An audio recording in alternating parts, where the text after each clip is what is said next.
Oi. Já estamos aqui para o nosso Podcaster Master. E por que ele é Master? Porque nossos convidados aqui são muito, mas muito importantes. Eu tenho certeza que vão contribuir com todos vocês que estão nos assistindo. Sim, ele é feito para você. É um momento de alegria para o entrevistador? Lógico que é. Eu vou viver esse momento com cada convidado. Essa é a nossa proposta aqui. Então, diretamente dos estudos do direito da saúde na prática, temos o nosso podcast Master. E meu convidado de hoje, eu chamo de convidado para dar aquele ar formal do nosso podcast aqui, mas é mais do que isso, é meu amigo, uma pessoa que eu admiro, uma pessoa competente e alguém que tem a acrescentar, eu tenho certeza, na sua advocacia, na sua vida, porque é um profissional excelente. Seja muito bem-vindo, Felipe Capucci. Obrigado, doutor Eduardo. A honra é minha. Vocês sabem que eu sou um fã incondicional desse advogado, desse professor, desse amigo, e é uma honra estar aqui para poder falar um pouco sobre a vida, sobre direito, sobre tudo o que você entender pertinente. Já gostei, que já me liberou para as perguntas aqui. E aqui é o seguinte, ó, você que está chegando agora, você que está nos acompanhando, nosso podcast não é só direito.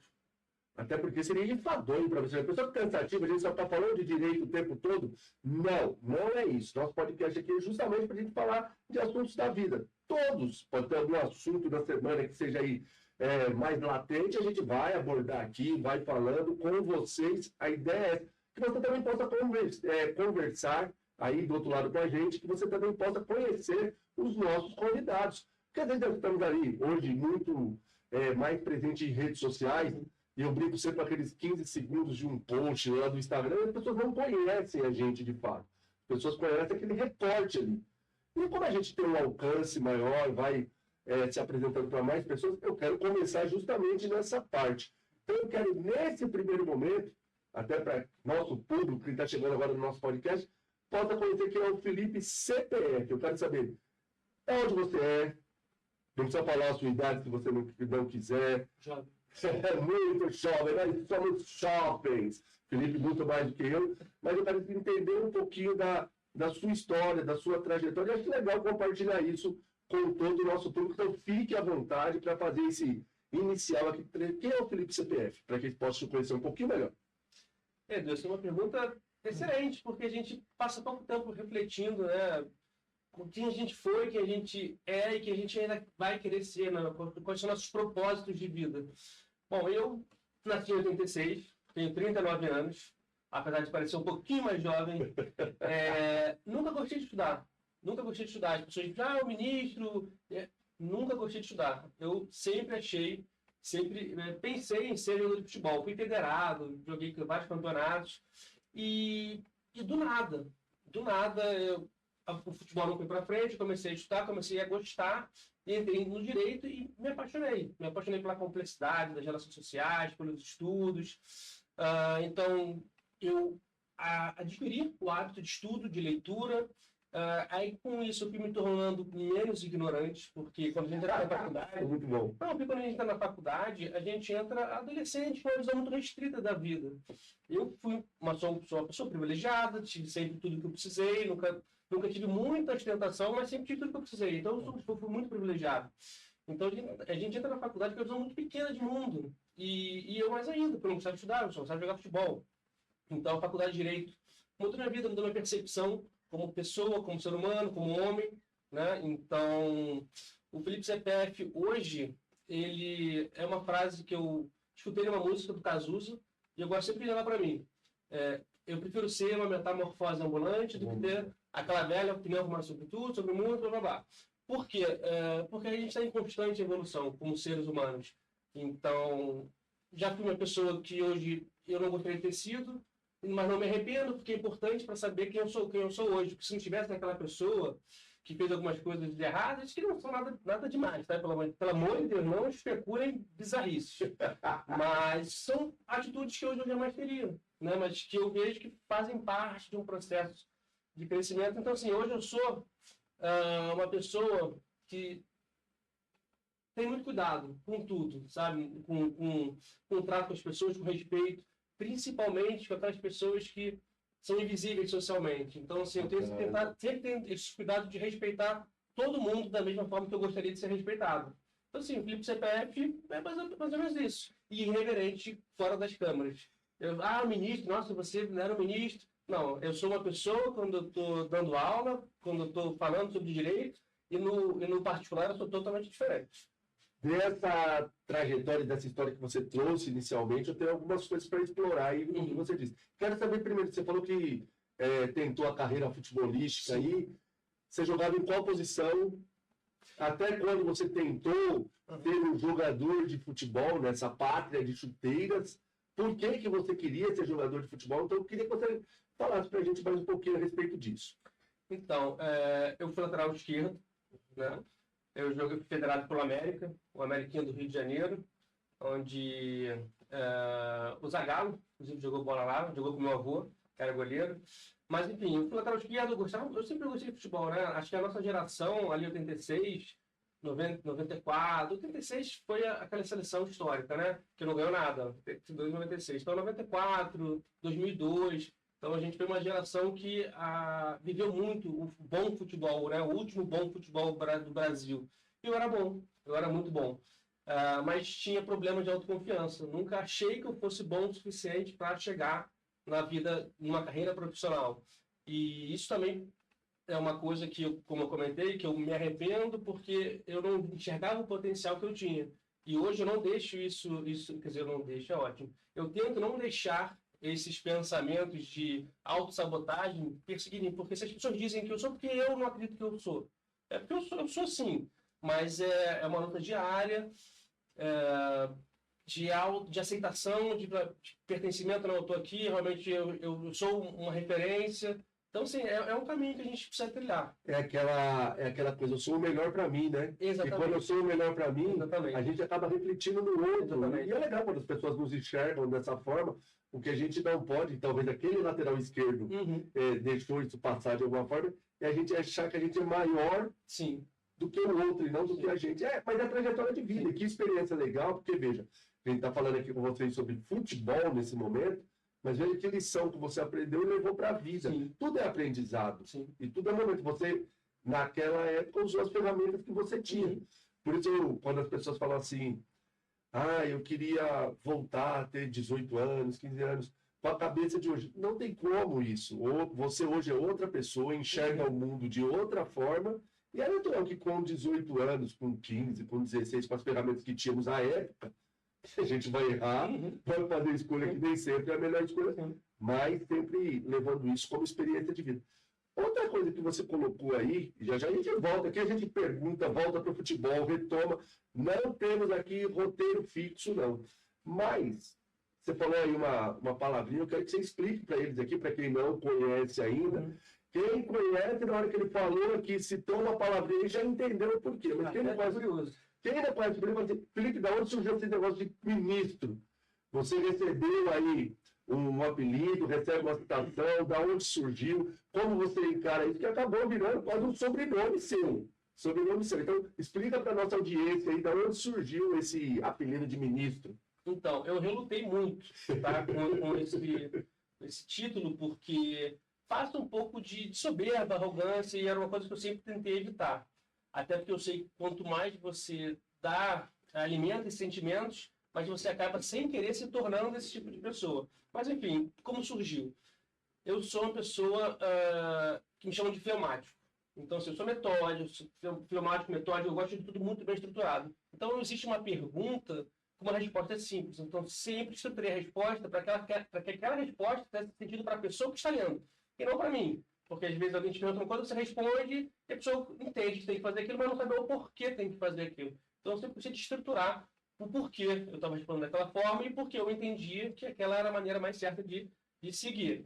E aí, por conta desse formalismo nas minhas respostas e tal, as pessoas começaram a me chamar de ministro, e acredito eu porque as respostas também eram boas, né? Acredito eu. E aí, pegou. E aí, um dia me perguntaram até no grupo, você quer, Capuz, continuar sendo chamado de ministro? Eu falei, olha, eu preferiria não.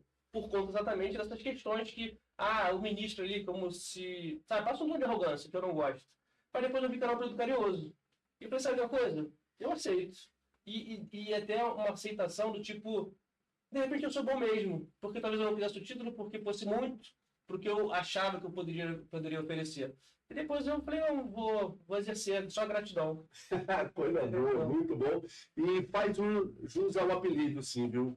Felipe é alguém muito competente. Quando ele vai responder, ele trabalha dessa forma mesmo a questão, com um pouquinho mais de zelo do que o tradicional em responder como sim ou não, que eu também não consigo responder dessa forma. E ele faz jus ao apelido. Felipe, a gente falou aqui, Felipe lá com 18 anos, decidindo por não continuar com a carreira aí de lateral esquerdo do América. E era bom, ó. Veja que o cara tá botando fé no taco dele. Nunca vi nenhuma fita, nenhum DVD. Não sei se joga mesmo, mas ele tá botando fé. Então, como é meu amigo, eu tô acreditando. Mas, assim, voltando um pouquinho, qual é a primeira memória que você tem da tua infância, cara? Porque a gente chega numa posição, você falou que tá com 39? 39 com um corpinho de 38. E eu sempre me pego fazendo esses exercícios de voltar lá para minha instância, para minha infância, perdão, porque eu acredito que a árvore é plantada a partir dali, a gente vai crescendo. Muitas coisas que acontecem com a gente hoje, tem coisa lá que também. Qual a sua memória, assim, de uma idade mais tenra que você relembre da sua infância? Felipe lá, molequinho. Então, não é uma memória especificamente de um acontecimento. São dois pontos que eu me lembro que me remetem muito à infância. O primeiro, Natal. Quando, assim, era um momento que toda a minha família se reunia. E então, era um momento que eu gostava. Tipo, era um momento que eu me sentia acolhido das pessoas no entorno. Enfim, eu gostava muito, eu gosto muito do Natal por conta dessa questão lúdica, familiar, todo mundo junto. E a minha família, a maioria, né? Sempre se deu muito bem. Então, assim, eu me lembro do Natal. Natal e, óbvio, futebol. Eu descia para jogar futebol todo dia. Todo dia jogava em casa, quebrava tudo em casa, meu avó ficava doida comigo. Mas uma memória, talvez, que seja a mais forte que eu tenho da minha infância, é que todo momento da minha infância, os meus pais, os meus primos falavam, nossa, esse menino é especial, esse menino é incrível, ele é puro, ele é divertido, ele é espontâneo. E numa parte, eu acho que a parte mais difícil da vida, pelo menos de um adolescente, é quando você sai do seu núcleo familiar e começa a ter que se enquadrar em grupos sociais de faculdade, de escola e tal. E aí você se torna um produto do que o meio quer que você seja. E você perde toda a sua essência. Então, uma coisa que eu me lembro na infância foi uma coisa que eu perdi nesse período, né? Que eu, graças a Deus, com o tempo consegui resgatar. Descobri que aquilo, aquela ingenuidade, aquela emotividade que eu tinha na infância, na verdade, era a individualidade que me distingue de todas as outras pessoas e que eu deveria voltar até aquele autoconhecimento e buscar aquilo de volta. E não me tornar mais um produto do que as pessoas queriam que eu fosse. E eu era muito... Eu cheguei uma época que eu quase abandonei direito, já falei essa história, né? Eu ia para coach de crossfit porque era onde eu me sentia feliz. Né? Viciado em endorfina. A endorfina que produzia isso, não era propriamente o crossfit, né? Mas aí eu passei por toda uma jornada de introspecção, autoconhecimento e vi, caramba, por que eu não posso ser feliz só fazendo o que eu quero fazer, só o que eu gosto de fazer? Óbvio que a vida não é 100% só o que você gosta de fazer. Mas, prioritariamente, eu posso fazer o tempo que eu quero fazer. E eu me adapto a isso. Então, assim, o que eu mais me lembro da infância é a família, e Natal, assim, aquela coisa gostosa, sabe? Aquela coisa, aquele amor, aquela coisa meio quentinha de Natal. E esse ponto da essência, sabe? Que a gente se perde por ter que se enquadrar socialmente em coisas que as pessoas nos impõem, mas que não são nossos valores. E você veja como é importante a gente conhecer as pessoas, né? E eu tenho essa oportunidade de já conhecer o Felipe há um certo tempo e a gente vai verificando essas características. Isso é muito presente em você hoje, essas escolhas do que você está falando antigamente. Por que não dessa forma? Por que não eu trilhar do meu jeito que eu gosto? Porque o ser humano hoje, e eu acredito que seja algo inerente a muitas pessoas, talvez você vai se identificar com isso, alguém próximo, você mesmo, na sua família, mas de querer viver o que o outro quer impor a você. Para ser aceito, como você falou. Isso leva você para a vida adulta dessa forma. E você, na verdade, vai ser um adulto infeliz. Sim. Essa imposição, e eu vejo que você trouxe isso lá de trás, eu vejo que para você é uma característica bem presente. Mas você usou outra palavrinha que eu sei que também, ou você que está aí, eu sei que você pode ser shopping, mas você já passou por isso, ou você tem um shopping desse na sua casa. Você falou da fase adolescente ou aborrecente. Felipe era tranquilão, Felipe foi um adolescente problemático, a gente conhece o Felipe hoje ministro. Quem priva da amizade conhece o Felipe irreverente. Mas eu quero saber do Felipe adolescente. Era adolescente ou era aborrecente? Olha, até os 16 anos eu fui um bom aborrecente. Porque não tem como. 16, 17 anos vai ser aborrecentezinho. Agora, quando eu fiz 17 anos, entre 17 e 20, mais ou menos, que apesar de ser a vida adulta, quando faz 18, não. Você realmente só vira adulto depois que você começa a pagar seus boletos. Né? Porque aí com 20 anos você ainda é responsável adolescente de faculdade. Então, assim, esse período entre, acho que estava 16 e 21 anos, eu vejo como minha mãe foi foda. Porque desculpa o termo, tá, pessoal? Porque minha mãe é solteira, né? Ela praticamente cuidou da minha irmã e de mim sozinha. E a gente dava muito problema. Sério? A gente deu problema porque, assim, a gente está conhecendo a vida, né? E era uma outra época que a gente também não tinha tanta informação e aí nessa necessidade de se enquadrar socialmente. Você acaba fazendo algumas escolhas que você, como é que eu vou me enquadrar socialmente se eu não consigo fazer aquele tipo de coisa? Então vou beber um pouquinho. Vou beber um pouquinho. E aí, bebia bastante nessa época. Não muito, mas bebia mais do que minha mãe gostaria que eu bebesse. Pergunta importante nesse sentido, e pode seguir, mas a pergunta é sobre quando foi o primeiro porre? Porque bebia um pouquinho, bebia bastante, senti que teve aí esse primeiro porre, como é que foi, a gente aqui está construindo o ministro, viu? E eu preciso saber quando foi o primeiro porre dele. E aí? Então, infelizmente eu era maior de idade, não poderia, né? Mas eram outros tempos, era a década de 90 ainda, não, 90? Não, já era 2000. Hoje seríamos cancelados. Hoje seríamos cancelados. Deve ter sido mais ou menos, eu lembro que foi Furacão 2000, lá no Terra Encantada, devia ter uns 16 anos, por aí, o meu primeiro porre. E aí, a sensação? Porque a gente acha que o primeiro porre, primeiro quando a gente vai tomar, que nós somos os autossuficientes. Depois que a gente acorda do primeiro porre, qual foi a sensação do Felipe? Tem que colocar o pé no freio e já aguenta o trampo. Não, a ressaca passa. A ressaca fisiológica, física. A ressaca moral, ela dura mais um pouquinho. Mas nessa idade, é tudo muito rápido, passa.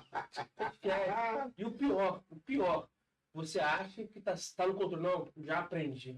Não vou mais fazer isso de novamente. Mas pensar primeiro de algumas, como todo mundo. Vou esperar a próxima. Então passou essa fase aborrecente do bem e seguiu para a vida adulta tranquilo. Não deu muito trabalho. A mãe aí, que foi uma leoa, uma heroína que cuidou dos filhos, não teve muito trabalho, assim, com o Felipe Capucci, ou ela teve que ser mais firme com você? Não, teve trabalho, sim, tá? Teve trabalho, mas ela sempre indicava, né? Mas chega um momento na vida do adolescente adulto que a opinião dos pais não, meu pai não sabe de nada, a gente sabe de tudo. Então, você entende quando é adulto. É maturidade tá para lá, acho que é super-herói. Então, assim, eu só mudei quando eu tive a primeira namorada, assim, a primeira mulher que eu amei, que foi pela primeira vez que eu me enxerguei nos olhos de outra pessoa. E falei, cara, que coisa ridícula, realmente, um papelão, não é legal. E aí, que idade foi essa primeira paixão, esse primeiro amor, Felipe Capucci? Essa é uma boa pergunta. Eu quero saber dessa idade, mais ou menos quanto tempo tinha isso? Devia ter entre 22 e 23. Olha o tempo que o Felipe Capucci levou para... Teve outros rolinhos da idade, outras coisas, mas amar de verdade aos 23 anos? Então balançou as estruturas. Cara, que legal. Foi mais ou menos na cidade, que aí eu me enxerguei como a virada de agora eu estou me tornando homem. Que eu entendi que eu não podia ser mais aquele adolescente penal, porque eu vivia aí com os meus amigos, e a maioria deles, por incrível que pareça, também não tinha uma referência paterna em casa, então a gente era o nosso grupo. As nossas referências sempre foram nós mesmos, né? E aí amigos, primos mais velhos, que também eram referência deles e tal. E a gente repetia os mesmos atos, dos 16 anos até ali 21, 22, que mais ou menos foi quando eu comecei a namorar e comecei a me enxergar de fora nesse período também de faculdade, que você começa a abrir a cabeça, entender que o mundo é muito mais complexo do que o que você vive. E ali eu comecei a falar, caramba, ali falei, preciso me tornar um homem em algum momento. E ali minha mãe começou a ter um pouco de paz. Oh, ainda bem. Amém. Olha que o amor não vai levando a gente a refletir de outras formas. Felipe, Até porque, desculpa, diga. minha primeira fase do OAB foi num porre danado, mas aí não foi proposital, foi ansiedade. Não, então vamos voltar nesse assunto. Peraí, eu ia fazer uma pergunta aqui que era para trazer essa questão da idade, do Felipe maduro, conselho para o Felipe, mas vamos voltar. Você fez a prova da OAB na ressaca? Total. Total. Contextualiza, o que foi? A ansiedade estava tamanha que você tinha que ter uma válvula de escape? Não, então, foi na verdade coincidências, para quem acredita em coincidências. Eu tinha um churrasco de aniversário de um amigão meu de infância na véspera da prova. E óbvio que eu tinha que ir para o aniversário dele, porque era um amigão de infância e tal. Só que eu estava muito ansioso com a prova, porque eu sempre tive muita cobrança pessoal e tal. E aí, óbvio que eu estava extremamente ansioso. E aí bebi demais. Não bebi demais, mas bebi mais do que deveria para aquele dia. E aí acordei no dia seguinte, morto, cansado, fazer a prova morrendo de cabeça. Aí falei que estava passando mal, que estava ansioso, inventei a desculpa. Tive a sorte de pegar uma fiscal de prova aqui muito boa, me deu um remedinho para Tilenol. Que legal! Um remedinho para Tilenol e passei. E a minha namorada, puta, porque eu cheguei, falei com ela transtornado, né, no dia anterior. E ela ficou mais puta porque eu tirei a nota maior do que a dele.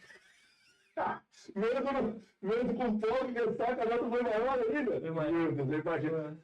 Aproveitando o ensejo dessa pergunta, que eu acho que é legal, até para o nosso público aqui, muitos que vão passar por aqui não são apenas advogados, estudantes de direito também assistem o canal. Inclusive, nós estamos fazendo aqui do estúdio do Direito da Saúde na Prática. Nosso podcast está aqui nesse canal e eu quero convidar você a passar a nos seguir, a comentar, compartilhar, deixar o seu like, tudo que é necessário para que a gente leve isso para mais pessoas. Voltando, e como muitos estudantes de direito, pessoas próximas ao exame de ordem, que é um suplício para muitos, que é uma fase que a gente vai ter que encerrar. A gente fecha um ciclo e inicia o outro. É natural, totalmente natural. Não tem dessa tranquilidade, é tudo lindo, maravilhoso. Cada ser humano, ele sente de uma forma, ele na hora que está fazendo ali o exame dele, ele vai se portar de uma forma, mas é importante a gente trazer a experiência aqui. E você corrige provas da OAB, do exame da OAB. Quais as principais dicas que você daria para quem está hoje, nessa fase, está ali querendo ser. E o termo é esse mesmo, está querendo se livrar dessa questão para ir lá, pegar a carteira, seguir a vida profissional. Quais são as principais dicas que você dá para esse estudante que está terminando a graduação e fazendo a prova da ordem? Não, perfeito. Todo mundo sabe, o exame da ordem são 2 fases. Esse episódio que eu contei foi a primeira fase. A segunda fase eu estava tranquilo, porque eu estudava muito constitucional, escolhi constitucional, e foi bem tranquilo. Nem bebi antes da prova. Mas aqui, dicas, né?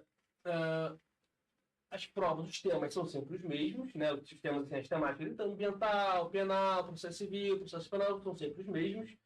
E os temas se repetem. Então, assim, tem temas que são mais recorrentes nas provas. Então, o ideal é você estudar como? Você, ou algum cursinho vai lhe fornecer essas informações estatisticamente. Quais são os temas que mais caem? Esses. Então, você vai começar estudando do que mais tem probabilidade de cair para o que tem menos probabilidade de cair. E treino, porque prova é treino, as questões se repetem, só que de formas de questionamento distintas, com outra gente de raciocínio, mas os temas são sempre os mesmos. Então é muito treino, prova objetiva, né, múltipla escolha, é muito treino.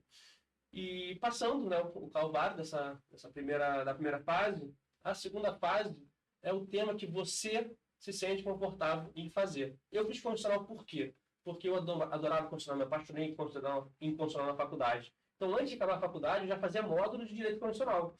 Então, quando eu fui fazer a prova, eu sabia tudo. A única coisa que eu tive que fazer era um cursinho específico para peças. Porque peça, se você errar a peça, você já não vai passar. Então, você tem que ter sempre muita atenção para a peça. E aí, a segunda fase é aquela matéria que você tem mais afinidade e estudar.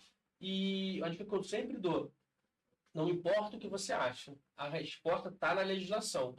Então, se caiu o tema, você identificou o tema, vamos supor, em processo civil, isso aqui acho que é denunciação da lide. Vai lá no índice remissivo, procura denunciação da lide. Você vai ver os artigos, vai lá, lê os artigos. Lê os artigos, enquadra na questão e responde. Ou então é contrato de seguro de vida. Você vai lá no reino servicivo, Código Civil, olha os artigos, lê todos os artigos, porque o que te perguntam está ali. Então você tem que ser um procurador. Você procura, sabe? Eu sempre gosto de fazer essa brincadeira. E tranquilidade, porque às vezes você pode não passar por nervosismo, às vezes você pode não passar porque você falhou, deu um vacilo, mas a prova do OAB não passa quem sabe mais ou quem é melhor do que o outro. É quem sabe fazer a prova. Então, treine. Você falando isso, eu estava aqui relembrando, e a gente sempre discute essa questão de comparando épocas, né? Não tem como, a gente faz esse paralelo. Não quer dizer que uma seja melhor que a outra, não é nada nesse sentido, mas hoje está muito em voga a evolução, a rapidez com a tecnologia, o jeito que ela vai acontecendo. E para as próprias pesquisas, é muito mais rápido você estar na frente de um computador pesquisando tudo. Hoje, essas pessoas que estão prestando para o exame de ordem têm uma grande dificuldade nessa pesquisa que você disse, o índice de ensino, porque não tem o hábito do dia a dia mais, e é algo que tem que treinar mesmo. Quando você falou treino, eu estava fazendo esse exercício aqui. Porque se perde, isso é um vício hoje que a tecnologia nos traz. É mais rápido eu pesquisar uma legislação ali no computador do que abrir um código, do que abrir um vademecum, mas assim, não tem outro sistema hoje. Quem vai prestar a prova da OAB, por isso que eu digo, a prova da OAB, ela está dentro de um ponto importante que é fazer o que lhe foi pedido. Simples assim. Se você não cumpre aqueles requisitos, você está fora. Está fora. E isso é nossa imagem aqui, resolveu. Voltou a nossa imagem. E aí, põe na tela. Apareceu. E aí, se você não tem esse hábito que o Felipe trouxe aqui, desse treino, você vai sofrer na hora, porque você não consegue nem pesquisar. Eu vejo essa dificuldade. Os cursinhos, lógico, talvez eles não tenham esse tempo. E é legal a gente trocar essa ideia aqui, porque fica de informação. Mas é uma pessoa que investiu um tempinho ali e falou, cara, eu vou ensinar você a pesquisar, porque eu vejo essa dificuldade. Se der um vademecum na mão e falar, vai lá para o índice remissível e pesquisa, muitos vão ficar ali perdidinhos. E é algo estritamente necessário. Mas a gente trouxe a dica aqui, o Felipe usou a última frase ali, tranquilidade. Vai dar certo, vai chegar a hora, você vai concluir essa fase, vai encerrar esse ciclo, como todos nós aqui conseguimos. Felipe Capucci, Felipe hoje, tá, um Felipe mais maduro. Que conselho que você daria para o Felipe de 5 anos atrás? Ou para 10, ou um Felipe mais... Olha, vou botar para 15 anos para trás. Bora. Propósito. Perseverar em um propósito. Porque hoje a gente tem uma quantidade de informação surreal. Então, toda hora é a bola da vez. Faz isso aqui que vai dar certo, faz aquilo ali que vai dar certo. E se você pula de galho em galho, chega a lugar nenhum. Você está sempre com um galho fino e esse galho vai quebrar. Então, propósito. Eu me diria, olha, foca numa coisa que você goste, dentro do direito. Porque qual foi a minha maior dificuldade no direito? Eu estava para concurso. Então, eu gostava de tudo. Era inacreditável. Eu gostava realmente de tudo. Eu estudava tudo. Minto. Empresarial não era muito fã, não. Empresarial não era muito fã, não. Mas o resto eu gostava, sabe? Então, eu tive muita dificuldade de nichar. Porque hoje as especificidades de cada ramo do direito são tantas, e dentro de um único ramo que estava discutindo, direito do consumidor, são tantas especialidades nichadas que é quase um ramo específico, um ramo único do direito. Então, você não consegue abraçar o mundo. Então, eu voltaria 15 anos atrás e falo, seja foda em um deles, numa coisa que te traga propósito. Porque, inclusive, eu cheguei em direito da saúde por conta do Edu. Né? É mesmo? Sim, do estudo como um todo, né? Eu queria estudar direito da saúde, minto, não queria. Vamos voltar. Eu queria ler e atuar em alguma coisa que me desse propósito. E aí, dentro dessa pesquisa que eu me propus, o que eu vou fazer que me dá propósito? Eu encontrei o direito da saúde. Falei, não, direito da saúde. Aí comecei a ler, comprei 2 livros, li, falei, pô, legal, estou sabendo muito, mas não sei fazer nada. Além do que eu sempre fui advogado, atuava nas minhas áreas, mas não tinha o know-how prático. Eu falei, poxa, eu preciso buscar algo prático. E aí foi quando eu conheci, né, o Edu e toda a escola anterior. E tô aqui. E achei um propósito, botei metas, falei, eu vou ficar aqui e não vou mais pular de galho em galho. Não vou ficar aqui e vi uma carência até técnico doutrinário, porque os livros que escolhi eram bons, mais rasos. Boa. E eu falei, poxa, aqui tem algo que eu posso percorrer. E aí fiz aqueles e-books lá, que eram meus estudos, que depois, poxa, eu vou ajudar as pessoas que compartilhando esses e-books. Né? Isso mesmo. E aí foi. Então, eu diria 15 anos atrás, propósito, foco numa coisa que faça sentido para você e persevere. Porque vai ser assim, né? Vai, tô bem, tô mal, quero sair, vai, continua, e você vai, né? Chega ao final, quem teve ali a perseverança mesmo. E nós vamos voltar a essa questão jurídica, mais ali específica, porque tem alguns assuntos que eu entendo necessários aqui, e eu quero que você explore, que você é craque nisso, nós vamos explorar na frente, mas nós vamos voltar para outras questões. Ainda eu estou no Felipe aqui, pessoa física. Superstição, tem? Já tive mais. Como estamos hoje? Quais são essas superstições hoje do Felipe? Felipe é o nosso Roberto Carlos, entendeu? Já tive mais, hoje tenho menos. Não, hoje, sinceramente, eu não tenho mais. Assim, não tenho mais. Eu preciso fazer sempre isso. Não tenho mais. Realmente não tenho. Mas eu era esotérico, eu tinha pedras que eu achava que me davam sorte. Felipe, eu não imagino você esotérico, cara. Sério mesmo? Sério? Tinha pedras preciosas que eu botava pro sol para energizar o meu quarto. Mas como que era? Agora você vai me explicar isso. Colocava lá por quê? Quem te incentivou a fazer isso? Como você chegou nisso? E o que representava? Agora me explica só mais um pouquinho. Eu gostei da... Então, é difícil, mas eu vou tentar. Eu tenho um primo mais velho, né? O primo mais velho é o único homem da família. O resto é tudo mulher. Só tem mulher na minha casa. E tinha o meu primo mais velho. E ele tinha uma pegada um pouco esotérica, sabe? Eu não sei... Não é aqueles dreadlock, mas ele tinha uma coisa esotérica, enfim. E aí eu gostava, achava legal, ele me explicava um pouco, e eu achava, não, eu preciso energizar meu quarto. Aí depois meu pai casou com uma minha madrasta, também tinha uma questão dessa, de energia, fundo pela casa, de fechar a tampa do vaso para não dragar energia. Então, assim, eram várias coisas, assim, eu tive um pouco disso. Aí tinha a cueca da sorte, tinha essas coisas. Cara, por isso que eu vejo esse tipo de pergunta solta, que a gente conhece a pessoa. Veja, vocês estão aqui tendo em primeira mão isso, porque assim, eu mesmo, quando o Felipe perguntou, eu não sabia dessa fase esotérica do Felipe. Mas hoje, superstição, zerado, nada. Cordão com uma pedra preciosa que estava energia. Pensou que foi uma coisa, ficou, vou usar esse, e às vezes nem deu, mas já era, cara, eu não tenho superstição. Eu também acho que eu estou na mesma que você, eu não tenho. E até essas questões assim... Tem uma, até hoje. Tem uma, qual que é? Na hora do pênalti, eu tenho... assim, ó. Mas é só quando o goleiro do Flamengo está defendendo. Quando estiver batendo, não precisa. Mas isso assim, é mais mania do que superstição. Mais mania. Cara, eu não tenho. Eu passo lá por debaixo da escada, eu vejo um gato preto para mim, ele continua sendo um gato. Se ele fosse amarelo, azul, não muda nada. Sexta-feira 13, que tem gente que não gosta, para alguma coisa. Para mim, não sei. Eu não tenho. Acredito que eu não tenha nenhuma. Felipe, outra pergunta aqui que não quer calar. Essa é importante. Se você hoje, nesse momento, se pudesse, alguém chegasse para você, ou o nosso Altíssimo, ou alguém com uma varinha mágica, eu sei lá, você achou um gênio, ou que fosse, falasse para você, Felipe, você tem o direito a trocar de lugar. Não é desejo. Se fosse desejo, também que eu não vi com essa questão de cabelo.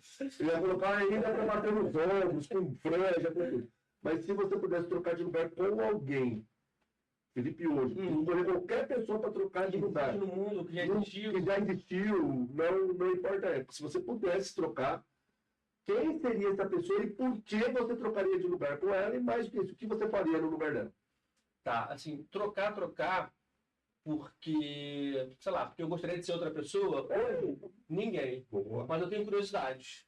Por exemplo, eu queria estar na pele de Pedro, apóstolo, quando ele caminhou nas águas, Jesus caminhou nas águas e o Jesus chamou ele para andar, ele falou, pelo que está na Bíblia, que eu me lembro, deu 2 passos e começou a afundar.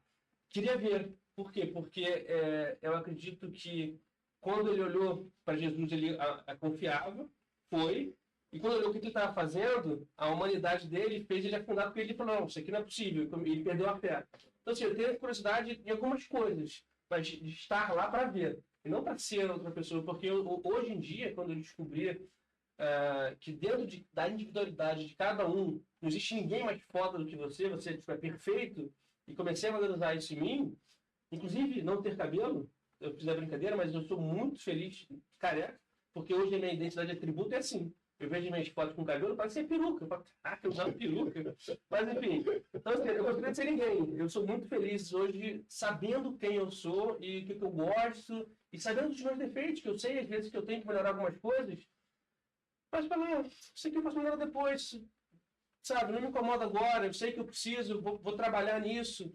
Então, e tem uma coisa que as pessoas falam, que as pessoas só te ofendem quando falam uma verdade sobre você e você não está bem resolvido sobre ela. Ah, com certeza. Então, assim, hoje eu não me ofendo não que eu me lembre, com nada que fale de mim, porque eu, antes da pessoa, já sei. Porque eu tive esse processo de autoconhecimento. Pô, bacana. Então, enfim, eu não gostaria de mudar. Gostei, mas eu gostei da tua resposta pra caramba, é verdade. É verdade. O tal da curiosidade também eu teria, mas se a gente tá de bem com a gente, seguro, cara, eu sou tão bom que eu gosto de mim, não queria ser ninguém também. Sim. Gostei. Pergunta que não tá, cara, temos aqui, eu tenho aqui, ó, minha cola de perguntas pro Felipe. Felipe, felicidade. Como que você define o que é felicidade para você? Que para cada um pode ser alguma coisa, mas pro Felipe. Olha, hoje, minha felicidade intensa é com os meus sobrinhos e com a minha mãe. Legal. Meus sobrinhos com a minha mãe. Minha mãe, depois do acidente que ela teve, ela saiu muito rápido da posição de cuidadora para cuidado. Então, ela hoje está numa realidade muito próxima assim, dos meus sobrinhos, de ser cuidado e tal. E um amor muito puro. Sem, sim, sabe, sem... Quantos sobrinhos você tem? 2. 2 sobrinhos. 2. Antônio e Vicente. Inclusive, ele falou que gosta mais do Vicente. Nada, não foi isso, não foi isso. Eles vão acreditar. Ó, só uma coisa para vocês aqui, quebrando o protocolo. O Felipe já é um cara espetacular, mas você tomou um chope com a mãe dele. Acho que daria um podcast desse se eu fizesse com a mãe dele. Não sei se a gente ia pro ar. Mas a mãe do Felipe, cara, quanto tem tua mãe, Felipe? 67. Cara, ela é de uma vitalidade, ela conversa sobre os assuntos com uma intensidade que eu passaria horas conversando com ela. Cara, é uma pessoa muito, assim, pra frente. E nos assuntos, e interage e tal. E essa questão que você falou de família, eu acho muito importante pra gente mesmo. Acho que é a felicidade plena, né? Quando a gente fala em felicidade, a gente tem momentos de felicidade durante a vida. Uhum. Mas nesse núcleo, a gente tem felicidade plena porque a gente zerado ali. Eu não tenho nada ligado, eu não preciso ser formal, eu não preciso ter amarras. Eu sou eu e vivenciei aquele momento. Cara, muito bacana. E sua mãe é sensacional. A senhora, eu espero que assista esse podcast, tá? E também siga o nosso canal. Mas o Felipe aqui, ó, deixou um elogio de mãe. Mãe é outro ser. Felipe, a gente está falando muito disso hoje, mas eu acho bacana. E você está no momento que você está uma pessoa bem segura. O que você não mudaria em você de jeito nenhum por outra pessoa? Eu não mudaria nada. Boa. Eu não mudaria nada. Sim, tem aqueles pontos que eu comentei que eu sei que são alguns defeitos meus. Por exemplo, zona de conforto. Eu sei que às vezes eu preciso dar um passo para fora da minha zona de conforto. Mas se for algo que não esteja me incomodando, num primeiro momento, eu não tenho pressa para mudar. Eu preciso fazer no seu tempo. Vou me reestruturando, rotina, para começar a sair, porque tudo para mim é rotina. Você bota rotina, disciplina, vira hábito e se torna seu, né? Mas, por exemplo, quando que eu tenho uma aposta no meu que até 45 anos a gente está com filho. Quando eu casar, né, por exemplo. E tiver coisas que incomodem a minha esposa e faça sentido, com certeza eu vou mudar. Mas se ela quiser que eu mude uma coisa que é da minha essência, aí com certeza não. Aí não tem como. Eu posso ceder, mas eu posso me constranger, né? Senão não vai. Outra. Essa aqui, eu acho que você que a maioria do nosso público, nosso podcast em geral, cara que todos assim, mas a gente vai ter muito nosso público de advogados aqui com a gente.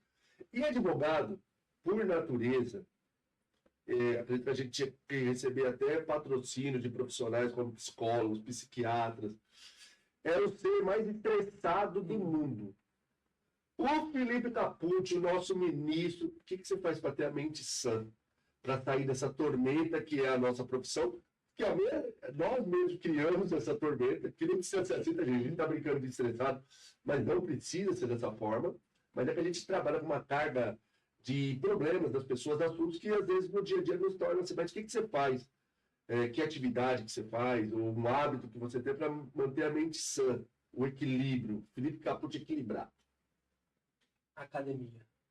Então, e ele gosta mesmo, além dele gostar de academia, eu quero que você discorra mais sobre isso, e ele incentiva e ele cobra os amigos dele para que façam, mas eu mesmo, você fala direto publicamente no Instagram. Academia para você é o teu hábito. Assim, não é questão de gostar, mas aquele ponto que você faz com frequência, que você entende que precisa, se torna um hábito, né? E se torna uma característica sua. Então, hoje, qual atividade que eu gosto de fazer? Que eu gostaria de fazer que eu não tenho feito? Futebol é uma coisa também que me relaxa. Porque como é que eu vou conseguir me relaxar com uma atividade tão estressante que hoje, basicamente, faço de home office?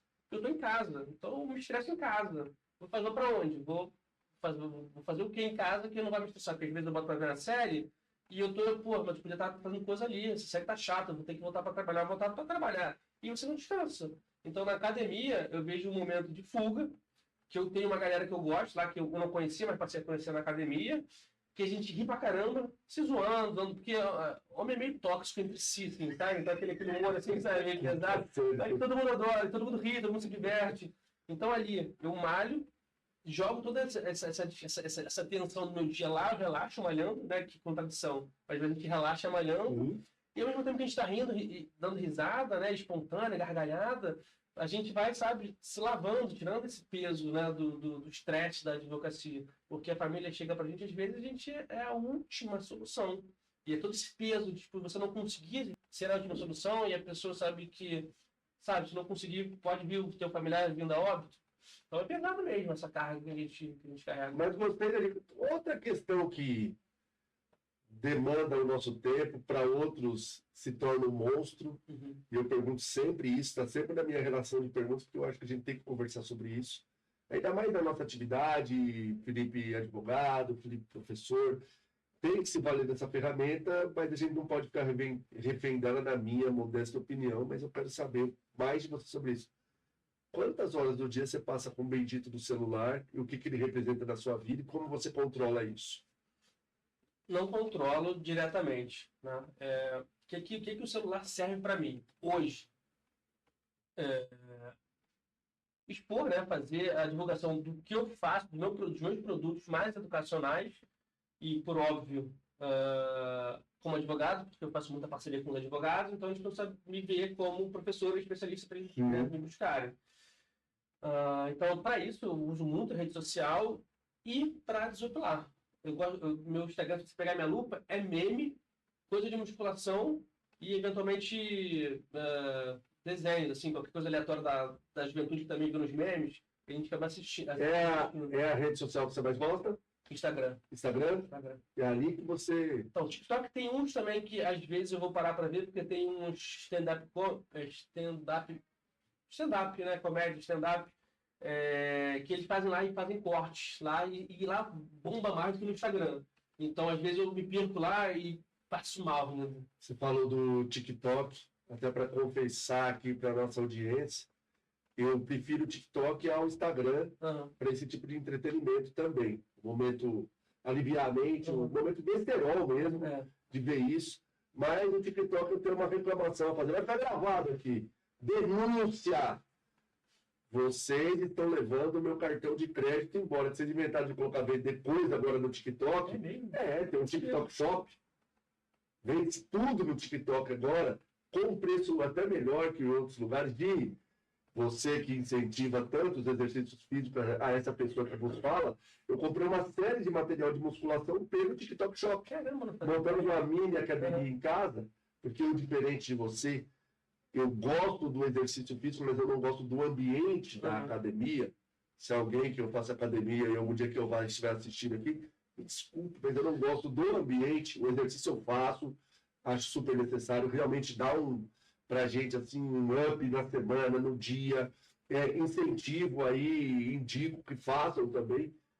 E aí eu passei a comprar um monte, como eu consumo muito TikTok, eu passei a comprar e então assim, TikTok, vamos parar de vender um pouquinho, é necessário, sei lá, mas vamos colocar mais assunto, que toda hora eu assisto e o algoritmo ele vai vendo, ele vai te levando. Então assim, eu estou mais comprando do que assistindo conteúdo, eu adoro também os stand-ups, todos os cortes que tem ali, acho muito bacana. Rede social, então, você, Instagram, TikTok e tal, celular da forma que você colocou, bacana. Música. Qual a música do momento que o Felipe está ouvindo? O que o Felipe ouve mais? Gosta de ouvir música? Não gosta? Como é o Felipe nas horas vagas? O que você faz nas horas vagas, Felipe Capucci? Além dos exercícios físicos, ou música com exercício físico, sei lá. Então, música, não tenho preferência, eu sou bem eclético em música. Eu não gosto de rock pesado, mas música, basicamente, todos os tipos. Não tenho. Aí sertanejo também. Alguns. Não gosto, não gosto também. Mas já de música, gosto de todos. Prefiro os pagodes de antigamente, tá? Só para deixar claro.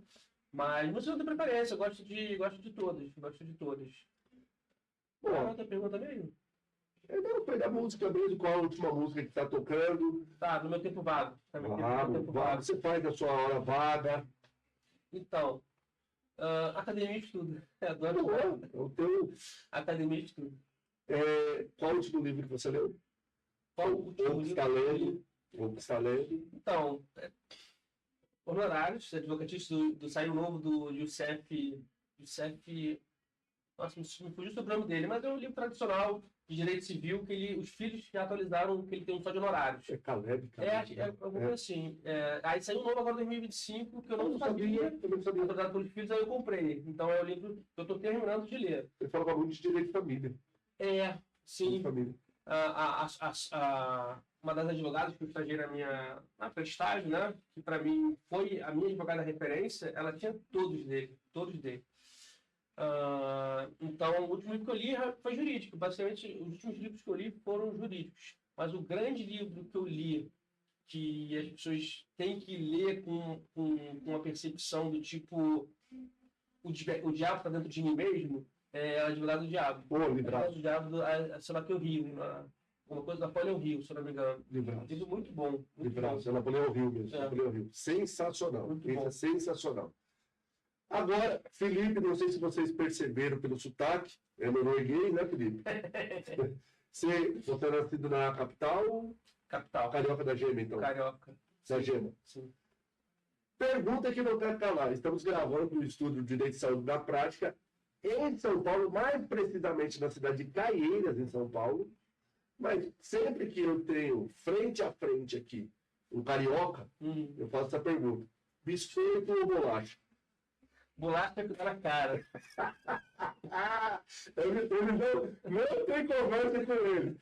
A justificativa dele. Não, mas tem aquela diferença que faz sentido, porque você sabe que sou uma pessoa racional e quando as pessoas falam, eu escuto e processo. Biscoito com recheio e bolacha aquela seca. Até tolero. Mas biscoito com recheio é biscoito. Tá explicado. Nós temos que respeitar a opinião dos nossos convidados, tá tudo certo. Outra pergunta importante, essa. Antes de eu entrar nessa pergunta polêmica, essa é polêmica. Quero ver como você vai sair dessa saia justa. Ele não sabe minhas perguntas, viu? Então, vou voltar para o futebol. Vamos voltar para o futebol. Time de coração? Flamengo. Qual o maior jogador que você viu na sua vida? Eu vi jogar na minha vida. Jogar. Olha, estão alguns muito na mesma prateleira, mas eu botaria o Ronaldinho Gaúcho. Sim, que eu mais gostava de ver jogar, o Ronaldinho Gaúcho era um monstro. Ronaldinho Gaúcho, cara.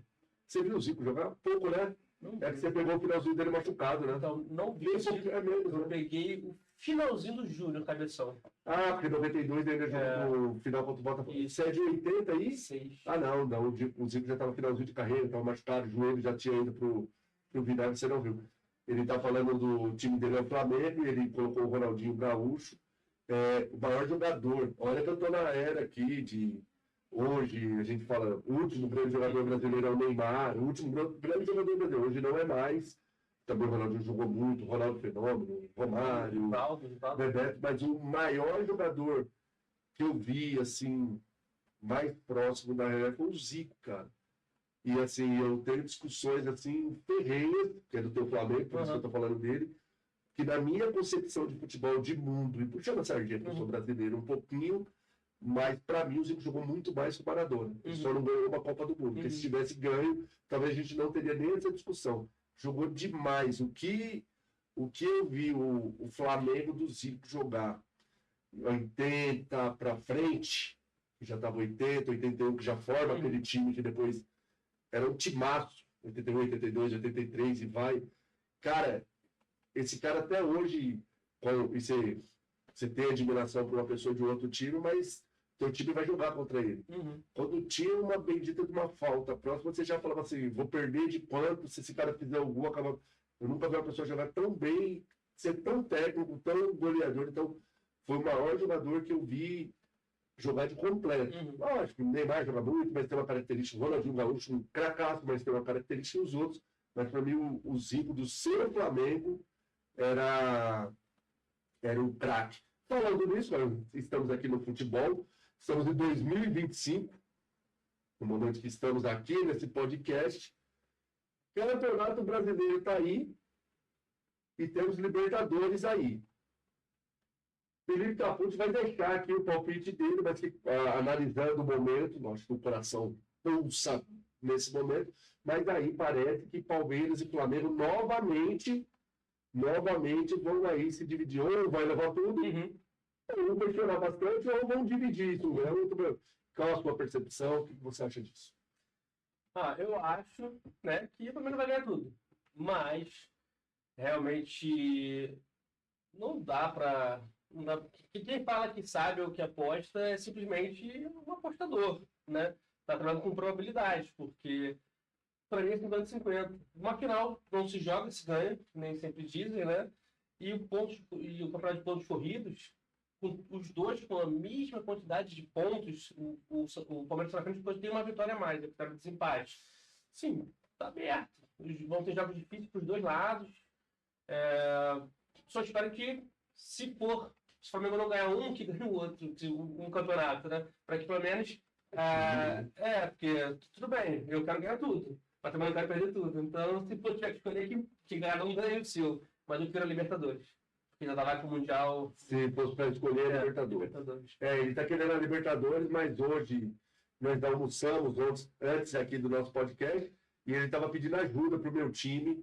Eu não vou falar para o meu time aí. Eu não vou falar para o meu time. Você aí vai deixar nos comentários qual é o time do Edu. Vamos ver se você adivinha meu time. Vou deixar aí nos comentários. Felipe, agora é uma pergunta polêmica.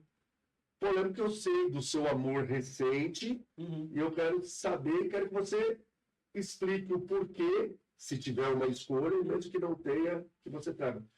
Rio de Janeiro ou João Pessoa? João Pessoa. O quê?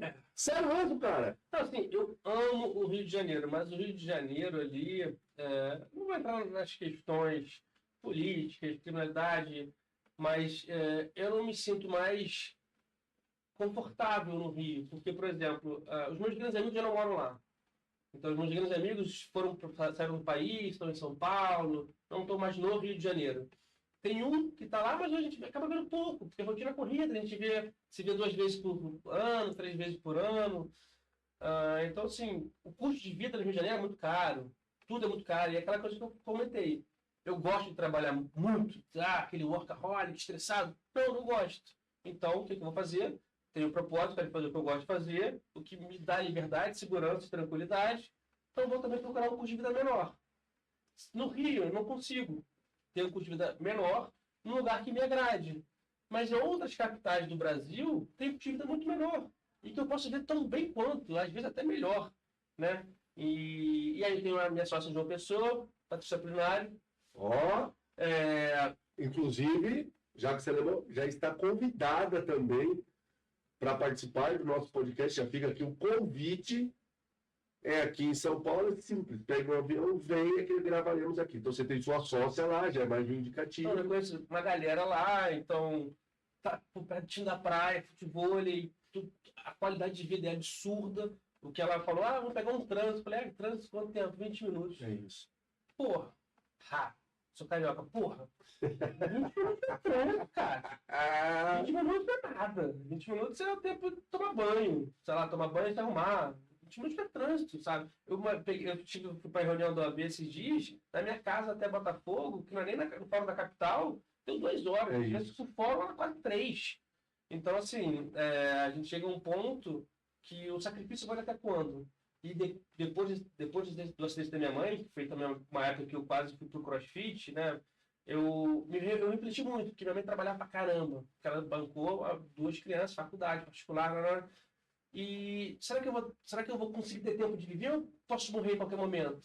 Então, o presente é agora, né? E é uma brincadeira muito, muito maneira que o mestre Ogway, que eu não vou falar de onde mas quem sabe, ele falou que o presente é um presente para nós mesmos. Então, assim, é um presente que a gente tem que nos dá de viver, de aproveitar agora. Tá difícil, mas você pode ser feliz num dia difícil também. Então, enfim, nessa conjectura toda, eu me vejo hoje muito mais em João Pessoa do que no Rio de Janeiro. E quando tem coisa aqui, pega uma ponte aérea, 3 horas. É o tempo que eu demoro para ir para a cidade. Então já virou projeto de vida mesmo. Sim.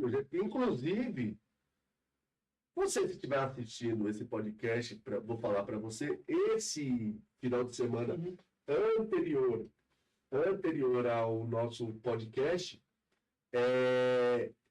eu estava em um local e uma pessoa lá, por um assunto que rodou nas nossas conversas, naquelas mesas pós-congresso, que são as melhores do que o congresso em si, estava lá uma pessoa e falando a respeito de imóveis em João Pessoa. Quando eu lembrei de Filipe Capucci, e eu tenho residência em Natal, também nessa tranquilidade, como João Pessoa, então o Nordeste para mim sempre foi um planejamento de vida, hoje eu tenho residência lá também.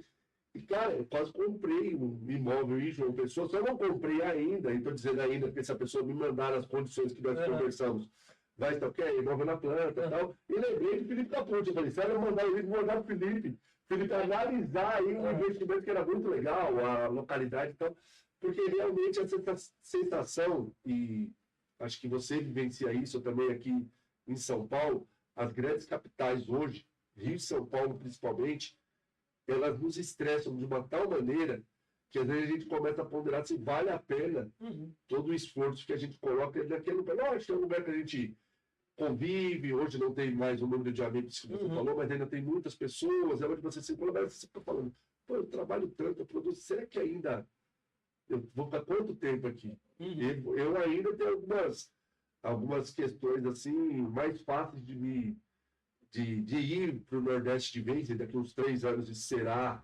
realmente, 3, 4 anos será o plano A e sem plano B, porque meus filhos estão numa idade e tal. Cara, mas esse sossego traz isso, é uma pessoa muito tranquila, como Natal é muito tranquilo, e nas grandes capitais a gente não tem isso. Não adianta a gente brigar com a realidade do local onde a gente está. Então, lembrei de você, na hora que a pessoa falou, por isso eu até falei, vou fazer essa pergunta para ele. Mas então, eu esperava que seja uma pessoa daquela. Falei, o Rio ali vai mexer com ele, ele tem alguma coisa, mas legal saber. Avançando aqui, agora vou entrar em um assunto, agora vamos partir para um assunto muito importante, e importante mesmo, que eu sei que você é craque nisso. E eu vejo isso hoje. Futebol, né? Não, o lateral esquerdo ficou lá nos 18 anos. Falar isso também tem que marcar. Ó, pessoal do direito, advogados aí, já vai ficando o convite. Vamos montar, quando o Felipe estiver em São Paulo, marcar aí pra gente fazer um futebolzinho aí, que eu quero ver esse lateral esquerdo aqui com a América e o mundo perdeu jogando. Eu não tenho mais aquela vontade de futebol como tive antigamente, mas eu sou um goleiro aposentado, joguei muito tempo na linha também, mas eu gosto muito do futebol e até encaro, vamos fazer um futebol entre advogados aí para a gente colocar o nosso lateral aí para voltar ativo. Mas uma grande dificuldade, eu sei que você é craque nisso, eu quero conversar mais sobre isso. E agora, na nossa parte, entre advogados, parte jurídica, essa questão de formação, graduação, mas eu acho sempre importante a gente ressaltar isso. É uma ferramenta indispensável para o advogado e eu vejo hoje como uma grande dificuldade, uma grande falha no ensino, e o advogado também se conscientizar nisso, que é um processo civil tão importante para o nosso dia a dia. Felipe, qual a sua visão sobre isso? Como isso é tratado na graduação? Como isso traz para o advogado? Eu vejo advogados com anos de atividade e que não tem... E não é questão de domínio, porque eu sei que tem outros colegas que vão fazer pós-graduação naquele tempo, vão se especializar mais naquilo, mas eu vejo como uma dificuldade para advogado com anos de carreira que não tem o domínio básico do Código de Processo Civil, que para mim é algo de suma importância na nossa atividade. Não sei o que você pensa a respeito, mas queria que você trouxesse a sua opinião e trouxesse um panorama geral a respeito disso e o quanto impacta não conhecer desse instituto, desse dispositivo na nossa advocacia. Agora é o mestre, é o ministro que sabe tudo sobre isso que vai falar com vocês. O primeiro ponto, né, do que você ser advogado de contencioso e não dominar o processo, a sua ferramenta de trabalho, é como se o médico fosse operar e não saber qual instrumento usar. Assim, é surreal. E aqui vai. Por quê? Porque você não mata ninguém, o processo às vezes anda sem você saber o porquê está andando. Então, o processo civil, ele tem uma falha hoje institucional, na educação, na graduação mesmo, porque se desloca muito da prática, da realidade prática. A gente estava discutindo a advocacia em 1994, em 2000, na época tinha 2 manuais de processo civil, tinha 2 manuais de direito penal, geral, especial. Então, o processo era só aquilo ali, não tinha muito para onde você correr. Hoje você vai pegar o processo civil, você vai pegar o Didier, tem um entendimento. Você vai pegar Marinoni, tem outro entendimento. Você vai pegar o Daniel Assunção, tem outro entendimento. Então, o processo civil pode ir por vários caminhos, não é uma coisa rígida.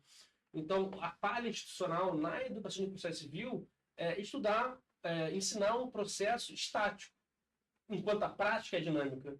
Então, o que eu aconselho a todos os advogados, principalmente recém-formados, que às vezes não sabem atuar em processo, façam parcerias para vocês começarem a ganhar experiência primeiro, antes de sair fazendo muitas besteiras, porque a gente muitas vezes não tem o impacto que isso pode causar lá na frente para o cliente. Esses dias eu postei uma questão de honorários, né, de honorários sucumbenciais, e aí uma pessoa aleatória mandou: estou tendo que pagar esse valor porque eu perdi um processo e o advogado não me avisou. Eu não sabia que tinha esse risco. Falou que tinha problema de custos, falou, tem que pagar custos, tem que pagar isso, mas a pessoa não sabia o risco que ela estava correndo no final do processo. Por quê? Porque o advogado talvez também não soubesse. Porque uma vez, quando saiu aquelas questões da rescisões de massa de plano de saúde, tinha uma colega, uma parceira, que é uma advogada experiente, já tem mais de 10 anos de advocacia, mandou mensagem: o que você acha de a gente fazer essa parceria aqui? Falei: olha, esse caso não se enquadra no tema repetitivo lá do STJ, que determina a manutenção do plano de saúde. A gente pode conseguir eliminar, mas não vai ter gratuidade, e se você perder o processo, o seu cliente vai pagar honorários. Isso sucumbente. Nossa, é verdade, né, Caput? Realmente melhor não fazer essa aventura jurídica. Então, se você não domina o processo e você não avisa para o seu cliente os riscos que ele corre com esse processo, você inclusive comete falta ética, porque você tem que avisar, está no código de ética da advocacia. Então, assim, processo civil, infelizmente, é a base, não é ensinado adequadamente, e você aprende na prática quem quer estudar. Gostei do quem quer estudar. E aí, como eu estou diante de um professor, estou diante de uma autoridade no tema, e eu vou explorar isso aqui. Sei que questão de leitura, de próprios autores, é questão até de gosto em alguns momentos, mas a gente dá alguns direcionamentos. Se você hoje, para a nossa audiência, para o advogado que tem isso como calcanhar de Aquiles, que vai ter que estudar, como você está falando, além de fazer cursos com quem conhece, com quem é autoridade, como o Felipe, que está aqui, a gente aprende com quem sabe. E você tem que procurar com quem sabe mesmo para agregar valor na sua advocacia, agregar mais conhecimentos, crescer, transformar isso em resultado para os seus clientes, mas se você fosse indicar hoje alguns autores do básico, ou que você entende para um pouco mais avançado, quem você indicaria? Para quem está ali, está começando, começa com esse manual, além de indicar o seu, que é muito bom.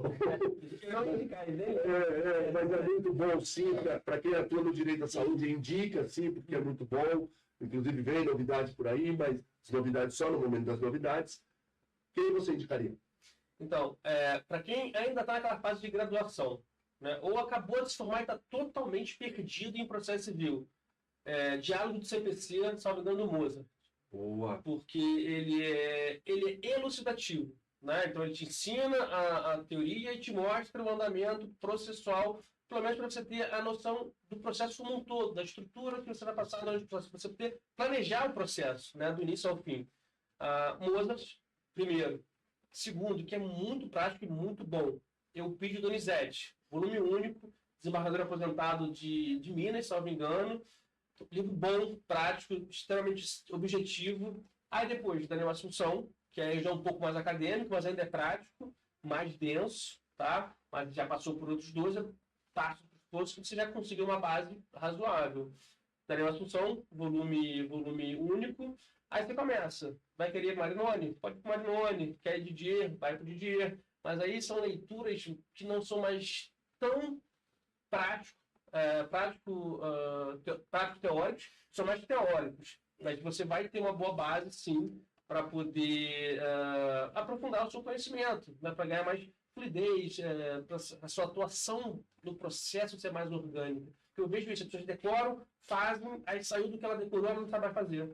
Então, o estudo te traz essa compreensão mais dinâmica do processo, daqueles institutos que você aprendeu de uma forma estática, mas que na prática eles são dinâmicos, eles servem às vezes para mais de uma coisa. Então, são esses livros que eu indicaria. Gostei. E o meu, perdão. Manual prático processual, específico para a área da saúde, que aborda as principais questões do nosso dia a dia de atuação, conflitos de competência, onde distribuir ação, recursos, como contar prazo da tutela, como contar prazo por recurso, que são coisas que você toma a citação e intimação. Citação para contestação, apresentar agravo e intimação para cumprir a tutela. Começam em marcos diferentes, contagens diferentes, então assim, são vários detalhes que está lá no link na minha bio do Instagram. Super indico, realmente para quem atua no direito da saúde, é imprescindível a leitura, e mais do que leitura, a consulta diária, porque é uma área em evolução e em ebulição. Uhum. Então, você precisa ter um manual de consulta ali. E é muito prático mesmo, de quem vive o dia a dia, quem traduz isso em conhecimento. Então, já fica aqui o meu merchan institucional, indico mesmo, que é muito bom e corrobora aí os demais indicados, que o processo civil é importante. Você passou por algo aí também, que eu quero que você explore, que você realmente é fera nisso, e é quem fala muito sobre isso. Eu entendo quando a gente fala em crescimento da advocacia, quando a gente fala em valorização, planejamento de carreira, crescimento de um escritório, o advogado não dá muita atenção a isso. Mas quando a gente vai fazer ali, estatisticamente, se pegar, vamos pegar 10 para ficar numa estatística mais fácil, 10 advogados, 9, nossa, Edu, tá maluco tudo isso? Pode fazer pesquisa o que vocês quiserem. Se eu tiver errado, eu volto aqui para fazer errado. Não dou importância para os honorários, que é o que sustenta o escritório, e na verdade é o que move tudo isso que nós fazemos, porque a gente precisa ser remunerado, e remunerado de forma justa, digna, e o advogado não sabe brigar por algo que é tão importante para ele. Então, eu quero agora, você tem um momento livre, para você colocar quais as principais dificuldades que você observa, por que tanto advogado deixa dinheiro na mesa, e é por desconhecimento. E eu vejo que você abraçou isso como uma bandeira, e você fala disso. Se o Felipe falou do Instagram dele, já indico você a seguir. Depois, nos nossos comentários aqui, eu vou deixar também o Instagram do Felipe, para quem estiver assistindo depois, passar a segui-lo, passar a acompanhar. O Felipe traz conteúdos quase que diários, eu diria, a respeito de uma temática tão importante que são os honorários advocatícios. Eu queria que você trouxesse um panorama geral, falasse dos principais vícios que os advogados cometem e deixe esse dinheiro na mesa. Agora a bola está com você. Perfeito, Edu. O primeiro ponto, os advogados, eles não sabem, e independentemente do tempo que já atua, eles não sabem explorar honorários contratuais iniciais, no êxito, mensalidade, hora técnica, porque muitas vezes de uma parceria com outro advogado, ele não quer que eu trabalhe com ele, então parecer meu, então eu vou cobrar minha hora técnica. Como é que você sabe a sua hora? Né? Quanto vale a sua hora? Você sabe quanto vale a sua hora? Então, esse é o primeiro ponto. Como é que você vai cobrar? A tabela do OAB, ela nivela por baixo. A média é medíocre. Porque tem muita gente ruim, muita gente boa, então você vai fazer uma média que é medíocre. Você que se especializou, que atua com excelência, a sua hora é muito mais valorizada do que a hora do OAB, do que a OAB sugere, né, como sua hora trabalhada. O primeiro ponto é uma planilha. Você tem que ter uma planilha com seus custos, com seu tempo, com seus gastos de educação, para que você possa chegar no valor da sua hora trabalhada. E a partir dela você vai, se você trabalhar com a hora técnica, com pareceres, consultas, você vai saber o valor da sua hora, a pessoa chega com uma consulta, olha, minha hora é essa, tantas horas eu vou gastar, me paga, eu te entrego. 50 no início, 50 no fim, não tem problema. Trabalha com processo. Recém-advogado, não sei. Faça parceria, aprenda com um advogado mais experiente, saiba mais ou menos a média de duração em horas de um processo, para você poder planilhar. E a minha hora total nesse processo é uma média de 15 mil reais. E você não precisa cobrar 15 mil reais iniciais do seu cliente. Você pode cobrar 8, 7, 5, que seja. Mas você tem que botar honorários de êxito, porque você vai ganhar sobre o dano moral, você vai ganhar sobre a multa, que o grande volume de dinheiro hoje está em horário de êxito sobre a multa, e você vai ganhar no horário de sucumbência. Então você planejou lá, esse processo vai me gerar um tempo gasto de 15 mil reais. Você cobrou 5, 7, 10 iniciais, faltam 5. Esses 5 com certeza vai vir com multa, com certeza vai vir na sucumbência, ou então no êxito, no dano moral. Que eu estou começando a ver dano moral de 10 mil, 15 mil, Perfeito. Então 30% de 15 já bate 4.500, já está ali.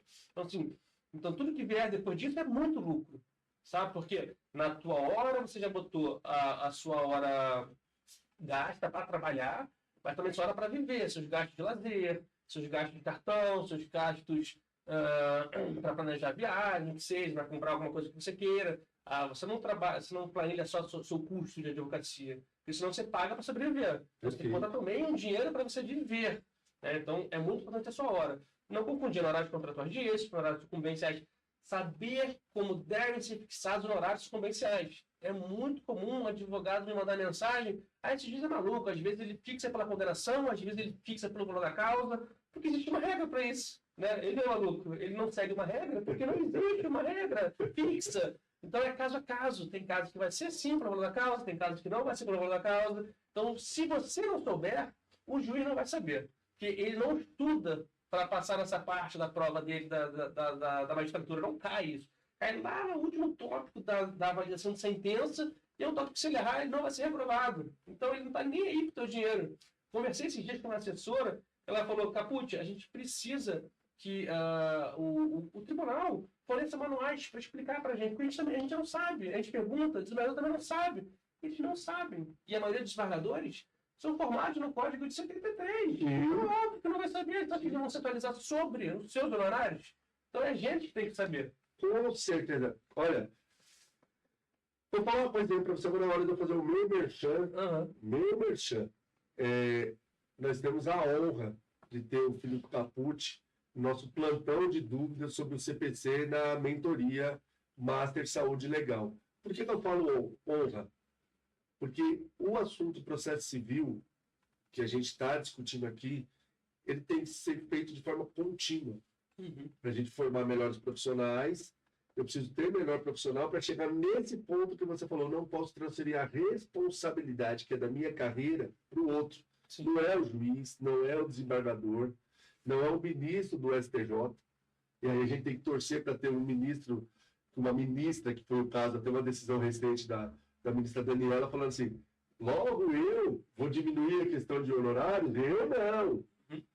Mas aí a gente vai para na torcida que alguém vai lá defender a advocacia, porque os próprios advogados não costumam defender aquilo que é seu, como você está trazendo. Mas a gente só conhece, só consegue isso com conhecimento. E assim, eu te parabenizo pela luta constante constante, diária, de suscitar essa questão. Você tem um curso de honorários, ali voltado para honorários, tem um grupo lá do teu curso, que eu sou aluno também do Felipe Capucci. Uma honra mesmo. Eu sou aluno dele, eu vejo ali as discussões diárias, e ali, muito mais do que ensinar, é a briga dele diária para chamar essa questão do advogado, chamar a atenção dele para ele falar assim, olha, esse é o ponto principal, além de toda a técnica que a gente tem. Nós vamos falar sobre mais um calcanhar de Aquiles aqui, o ponto principal, porque falou da hora, valorização da hora. Se você não tem isso de forma muito clara, pessoal, chamando a tua atenção, você que está assistindo, o Felipe falou muito bem, você vai pagar para trabalhar. Essa questão de viver e sobreviver, eu acho que a gente tem que começar, Felipe, a falar mais sobre isso, porque eu vejo hoje a advocacia, eu que tenho um pouquinho mais de tempo nisso, aquela coisa lá, quando aqui ainda era barra, não é tanto assim, mas eu vejo o advogado muito conformado com o mínimo, e não é, você falou, a frase que você usou assim, gente, não é sobreviver, não é viver, Sim. Então tem que estar na minha hora, tem que estar no meu controle, eu não posso deixar, a gente fala de deixar dinheiro na mesa, algo muito usado hoje no digital, mas isso de fato é não deixar dinheiro na mesa. Saber valorizar sua hora, saber cobrar seus honorários, saber brigar pelos seus honorários. Mesmo hoje aqui, e já fico com convite para outras oportunidades aqui, a gente não vai conseguir explorar dessa forma, mas em outro momento nós vamos falar sim a respeito disso. A gente tem vários temas com relação a honorários advocatícios, e eu vejo advogado inconformado com o tema, mas conformado com os julgamentos. Sim. Ele está, mas ele se conforma, ele não busca. Eu vi esses dias, pessoal, estou compartilhando com vocês, estou dando mais tempo a isso que é importante. Tem um tema já sedimentado, e o Felipe estava lá no grupo falando, não, o tema está sedimentado, mas nós vamos levar a discussão para outros pontos aqui, para a gente tentar subir isso novamente e rediscutir. E o advogado como um cordeirinho, amém, está tudo certo. É seu dinheiro, seu suor que está ficando ali. Mas Edu, só para fazer um contraponto, isso é muito importante, porque a gente comentou no início, o advogado é uma profissão exaustiva, né? A advocacia é uma profissão exaustiva, mas muito por conta disso, porque o advogado não se valoriza, então por não se valorizar, não valoriza ele como profissional, então não cobra um valor adequado. Por não se valorizar, tem o advogado para ganhar dinheiro tem que ter muitos processos e ficar exaurido. Por quê? Porque ele não sabe cobrar, ele não se valoriza, porque não sabe, ele não cobra porque não se valoriza, porque tem que devagar demais e viver uma vida de sobrevivência. Então, se você quer alcançar uma advocacia de excelência e ganhar dinheiro com poucos processos, porque é possível ganhar muito dinheiro com poucos processos. Pesquisa meu nome no Google, vocês vão ver que eu não tenho mais de 100 processos. Não tenho. Sabe por quê? Porque eu espremo todos eles. Tem processos, às vezes, não sei se pode falar de valores, mas faltando multa, honorários. Um processo, às vezes, me dá 200, 300 mil reais. Um processo. Então, se eu tiver 2 desses por ano, eu vou me aposentar. Tudo bem que eu divido com a minha sócia, às vezes é parceira também, tá? Não é tudo meu não, pelo amor de Deus, não me sequestre. Eu não tenho esse dinheiro. Eu não tenho esse dinheiro. Eu não tenho esse dinheiro. Eu tenho mais e tem mais. E tem mais. Ainda com a parte dele, ainda me tem que pagar uma pessoa. Por favor, viram aqui o projeto de vida dele? Não mexa com isso, por favor. Mas é isso. Com certeza. E tem muitos processos que as pessoas já tiveram, que quando elas veem um vídeo meu, eu não sei, caraca, porque eu só posso cobrar esses meus honorários que ficaram nesse processo, ó, você tem 5 anos. Né? Daquele momento lá, você tem 5 anos para cobrar, depois prescreve. Então, dê uma olhada. Mas esse movimento que você vem fazendo de forma sublime, e que eu aplaudo aqui novamente, é essa conscientização mesmo que vai fazer a gente valorizar mais a profissão e retomar isso. O advogado estava mortico nessa questão. Eu vejo muita gente se movimentando nisso a partir das suas aulas, a partir dos seus cursos, dos seus ensinamentos. E assim, eu digo sempre que conhecimento só serve se for compartilhado e serve para isso. Sim. Para a gente modificar isso. Não só para mim, é isso. Você não conseguiria dar conta de todos os processos do mundo? Não. Nos seus você está ganhando. Que legal explorar isso e levar para outras pessoas e para que outros advogados também ganhem e vivam da advocacia, não sobrevivam. Pensando em advogado, tenho mais uma aí para o professor Felipe Capucci. Processo civil é com ele, que eu vejo também como uma grande deficiência. E a gente não tem como fazer aqui, deixar de fazer aqui, na verdade, crítica ao nosso sistema educacional.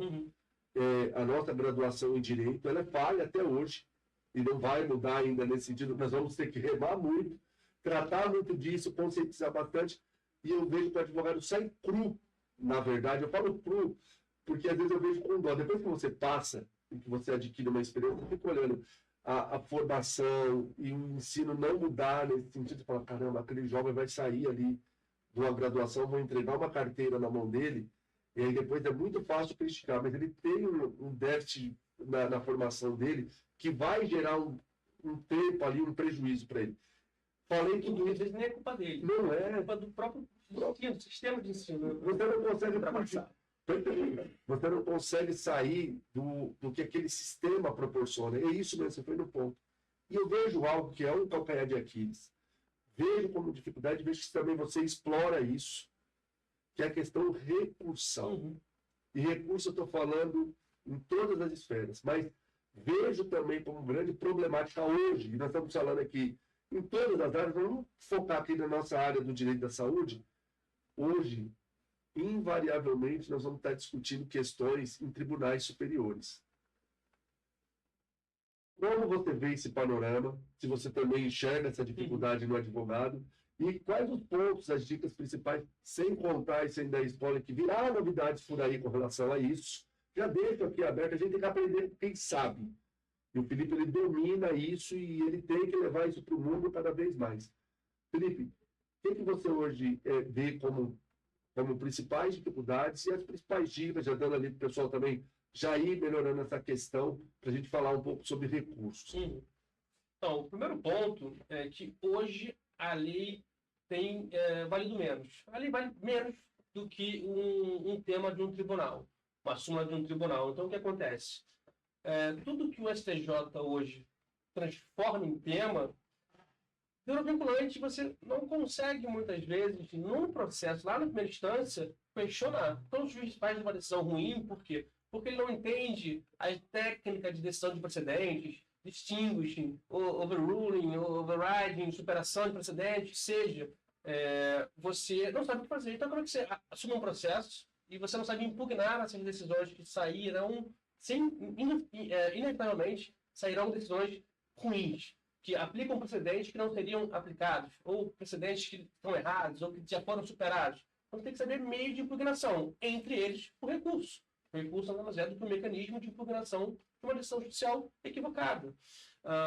E existem várias formas de impugnar uma decisão judicial, vários tipos de recurso. E você tem que saber enquadrar qual deles você vai utilizar naquele momento. Por quê? Até juiz, eu já pego decisão de juiz equivocada. Por quê? Um exemplo simples, embargos de declaração. Hoje está na literalidade do CPC que eles têm efeitos infringentes. O que é isso? Alterar o resultado da decisão. Tanto é que quando o juiz visualiza isso, dá prazo de 5 dias para contrarrazões. Perfeito. E de vez em quando vem decisão judicial de magistrado dizendo não, embargos de declaração não se prestam a alterar a decisão. Caramba, está na lei. Como não se presta? Você tem que impugnar, sabe impugnar? Sabe que teve ali uma negativa de prestação jurisdicional? Então, o que você vai fazer depois?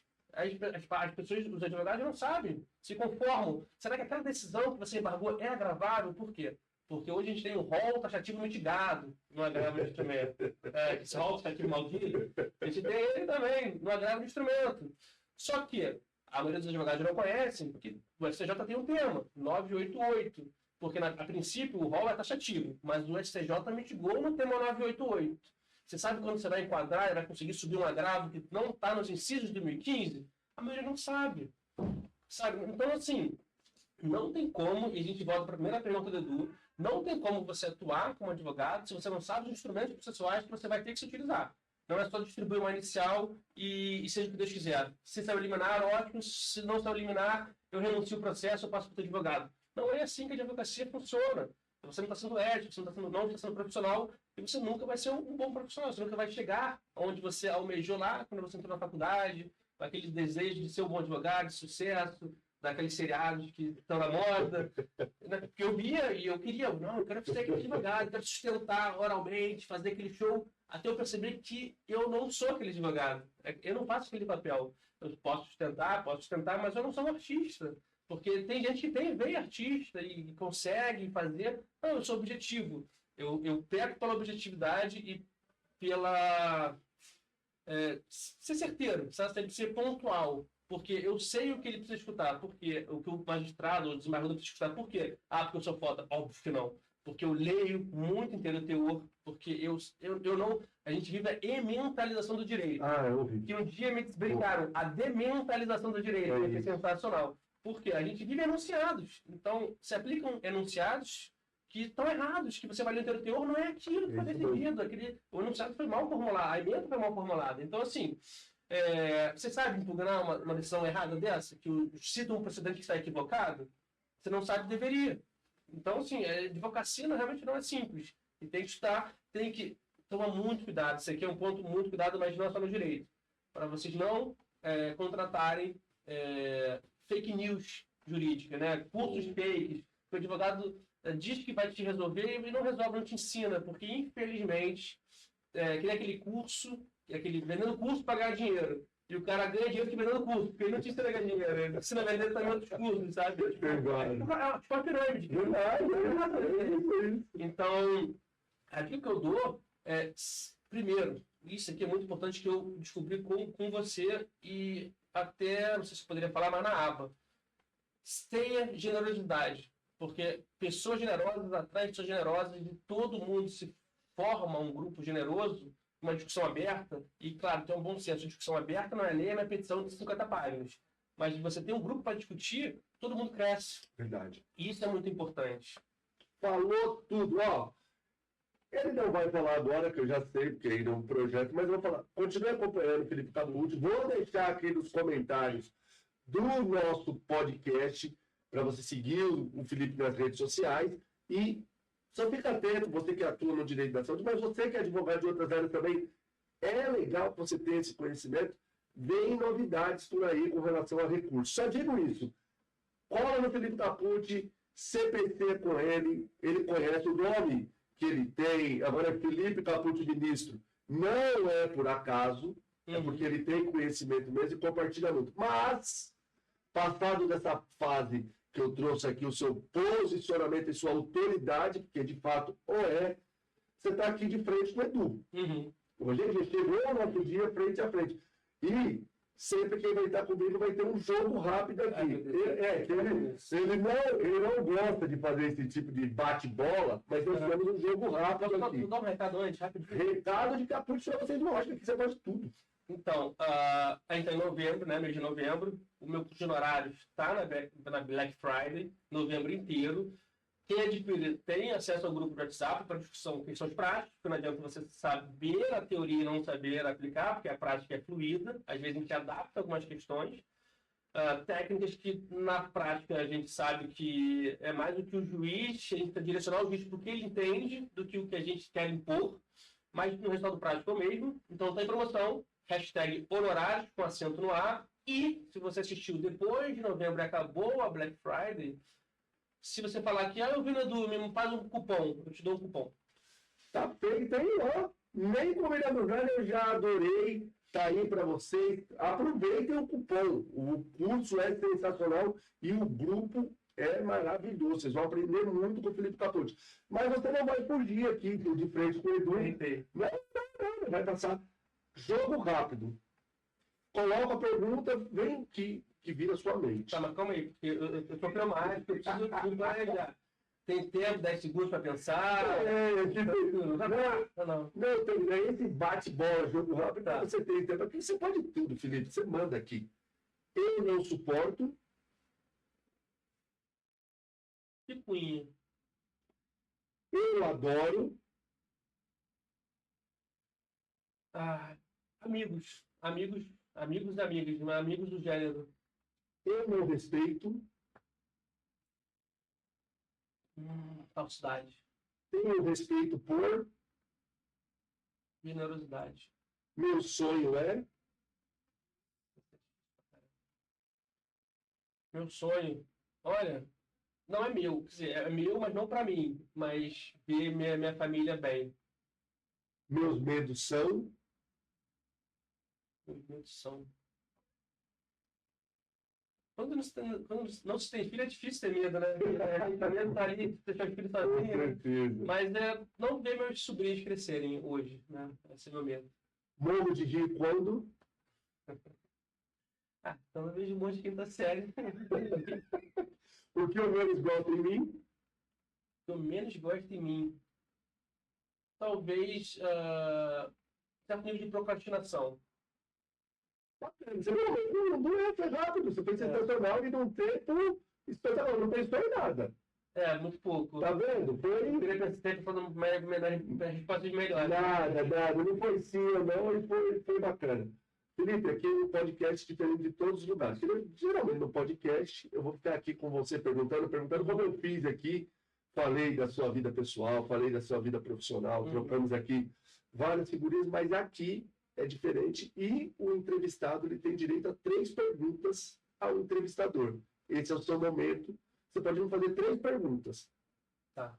Qualquer uma, o máximo que pode acontecer, eu falo para você, não vou responder. Eu posso te dizer isso. Tá. E fica à vontade. Pode ser pergunta quinta série. Pode a pergunta que você quiser. Eu tenho uma curiosidade, que nesses 2 metros e 50 de altura, carnaval. Já saiu no Copo das Piranhas?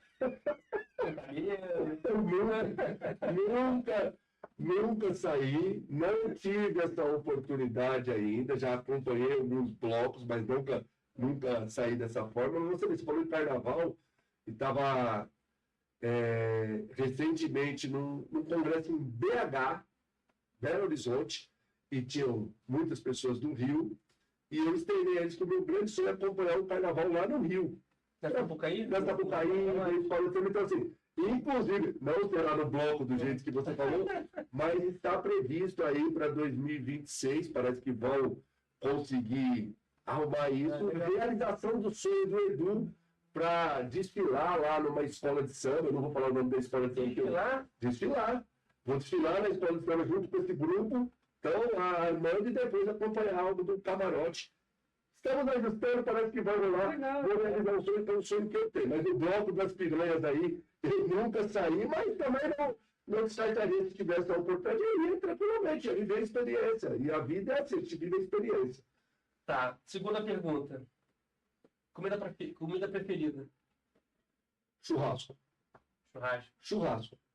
Tá, mas é sub-item, tá? Não é terceira, não. Mas no churrasco, qual é o que você mais gosta? A picanha? Eu adoro picanha. Sempre adorei picanha. Nossa, tela que existe. Põe na tela aí. O Felipe está sendo nosso produtor aqui. Compramos uma tela interativa e ela toda hora mexe com a gente aqui. Felipe, eu gosto muito de picanha, mas aprendi a apreciar outras, como o bife de chouriço, muito bom hoje no almoço, provamos um maravilhoso. Gosto muito de ancho, outros cortes, assim, também sou fã, mas a picanha ainda, para mim, é a número 1. Cara, mas eu gosto tanto de churrasco que eu passo por todas, tranquilo, e a minha esposa sempre fala, Kátia, meu amor, beijos, porque fala esposa, não falou o nome, não. Kátia, grande beijo, meu amor. Como um beijo para o Gustavo, para a Isabela, momento beijoqueiro aqui. Cara, ela fala assim, você não tem outra coisa para fazer que não seja churrasco? Você não quer fazer outra coisa? Cara, eu gosto muito. Faria até mais se a Kátia não cortasse quando quem manda em casa é a Kátia. Quando ela fala não, é não. Mas adoro churrasco. Uma com sabedoria, né? Com certeza. Com certeza. E a última pergunta é uma que você me fez, porque realmente eu fiquei curioso. O seu sonho. E pode ser até assim, mas que seja... Porque às vezes é muito pouco, né? Porque família, profissional, pode ser assim. Cara, eu responderia na mesma base que você. Você respondeu de ver a família bem em algum momento. Como eu tenho filhos, além da minha esposa, e minha família é gigantesca, tá? Você teve a oportunidade de estar em ambientes com a minha família, acho que você viu que a família aí não tinha nem 40% da minha família. Mas o meu grande sonho é ver meus filhos bem. Minha esposa está comigo diretamente, então a gente tem mais a preocupação dos filhos. Cara, porque você deu uma resposta aí que eu gostei e que eu levo para a vida também, de não gostar de picuinha. E eu entendo que a gente passa tanto tempo se preocupando, às vezes, com um picuinha que a gente não vê a vida passar. Então, quando a gente tira isso de lado e a vida passa para a gente de uma forma mais tranquila, como tem que ser, a minha preocupação é quanto tempo meus filhos vão ter para levar a vida deles, para passar a vida deles, para estar bem, para se sedimentar nas profissões que cada um escolher. Eu tenho uma filha que faz direito, está próxima já de se formar, tenho um filho que faz tecnologia da informação, é youtuber, inclusive é o nosso diretor aqui do podcast, coordenador, mexe em tudo. Se você estiver assistindo algum botão aqui, corte de cena tão errado, pode culpar ele, mas os elogios também vão, Gustavo, cada um com a sua característica, mas eu quero ver eles bem. Porque tudo isso, cara, que eu faço, quando eu saio de manhã, a minha motivação para fazer o que eu faço, buscar crescer na advocacia, dentro dos meus cursos, minhas mentorias, é voltado para a minha família, que é o meu bem mais precioso, é aquela vontade de voltar para casa, estar com eles. Então, assim, é para quem eu vivo. E a minha preocupação, que se transforma num sonho, é que eles estejam sempre bem, e os meus filhos mais diretamente. Então, esse é meu sonho principal. Eles estando bem, cara, eu estou o cara mais feliz do mundo. Se isso demora para acontecer, tem uma dificuldade, aí você já começa a ponderar. Mas meu grande sonho é esse. Meus filhos estando bem, aí eu vou para as férias lá para Natal, vou encontrar você em João Pessoa, porque eu sei que tudo está correndo bem. Esse é meu projeto de vida. É isso que eu quero. Pessoas generosas. Fiquem colados com pessoas generosas, que querem mais para os outros do que para elas mesmas. Porque são pessoas que a gente não só se sente acolhido, mas se sente seguro, se sente que a gente não está sozinho nessas jornadas, tanto da advocacia, quanto da vida, quanto pessoal, porque a vida, em alguns momentos, ela é foda, ela machuca, assim, sabe? E quando você tem pessoas que têm para te dar generosidade, carinho, apoio, e às vezes não estão perto, porque às vezes a distância, né? As pessoas estão longe. Então, Edu, eu gostaria de externar, porque agora eu estou na condição de apresentador, toda a minha gratidão, assim, eterna, porque eu quase virei coach de CrossFit, eu ia abandonar direito, e eu ressignifiquei toda a minha atuação por conta de exemplos. E eu sempre vou ter exemplos, né? Eu sempre vou buscar exemplos de pessoas que sejam generosas, que sejam focadas, que tenham um propósito. E você sempre teve um propósito. E eu me contagiei. Eu me tornei uma pessoa com muito mais propósito de ajudar. Por quê? Porque eu me vi e falei, cara, eu quero ser como o Edu, ser professor. Porque eu sempre tive o sonho de ser professor. Inclusive, publicamente também vou agradecer, porque uma das primeiras, acho que a segunda oportunidade que eu tive de dar aula foi você que me convidou. Então, toda a realização de um propósito, da onde eu tenho chegado, também tem muito por conta do Eduardo Almeida. Então, gratidão, Edu. Obrigado por ter me salvado. Meu amigo, cara, eu fico super feliz. Muito obrigado. Pessoal, estou chegando aqui ao final, depois de um depoimento desse. Ele quer que eu chore aqui no final do podcast, mas a recíproca é verdadeira. Nós crescemos juntos, um vai puxando o outro, é assim que a vida é feita, um vai motivando o outro, vai ali impulsionando para que o outro sempre queira aprender mais, compartilhar mais. Essa generosidade, ela reflete só na vida da gente, pode ter certeza. Não perca seu tempo pensando, eu vou esconder isso, porque eu quero ser melhor que esse, melhor que... Para com isso. Todos nós temos o nosso valor, como você colocou lá no começo, a forma de se enxergar como o melhor para você. E eu quero ser o melhor para mim a cada dia. Quando é isso, a gente transcende, a gente passa para o outro.